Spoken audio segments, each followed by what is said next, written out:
قرض جان ایک ایسا ڈرامہ ہے جو آہستہ آہستہ ناظرین کے دلوں پر چھا گیا ہے۔ مضبوط کہانی، شاندار اداکاری اور کرداروں کی گہرائی نے اسے یادگار بنا دیا۔ لیکن اب کہانی میں ایک ایسا موڑ آیا ہے جس نے سب کو حیرت میں ڈال دیا ہے۔ جی ہاں، بات ہو رہی ہے نشوہ اور عمار کے نکاح کی۔ نشوہ ایک بہادر، ذہین اور قابل وکیل جس نے ہمیشہ ظلم کے خلاف آواز بلند کی اور اپنے حق کے لیے کھڑی ہوئی۔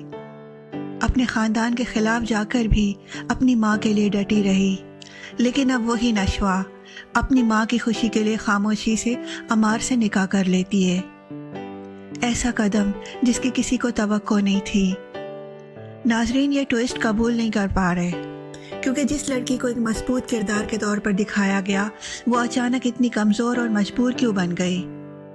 نشوہ کے پاس عمار کے خلاف ثبوت تھے، وہ اپنے ددیال پر کیس کر سکتی تھی، اپنی ماں کے لیے قانونی طریقہ اپناتی، مگر یہاں اسے ایک ایسی لڑکی دکھایا گیا جو سب چھوڑ کر خاموشی سے خود کو قربان کر دیتی ہے۔ کیا واقعی ایک قابل وکیل کے پاس یہی حل ہوتا ہے؟ اس وقت ناظرین دو حصوں میں بٹے ہوئے ہیں۔ کچھ اب بھی امید رکھتے ہیں کہ نشوہ دوبارہ سنبھلے گی، جبکہ بہت سے ناظرین شدید مایوس ہیں۔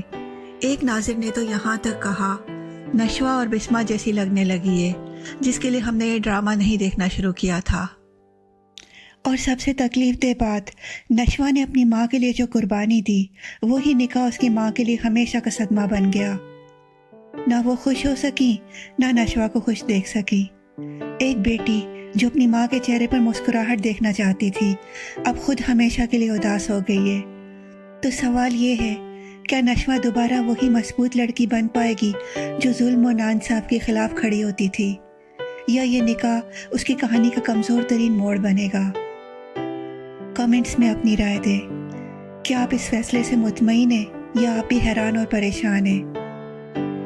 اگر آپ کو یہ ویڈیو پسند آئے تو ویڈیو کو لائک کریں، شیئر کریں اور سحر ولاگز کو سبسکرائب کرنا نہ بھولیں۔ اگلی ویڈیو تک کے لیے اللہ حافظ۔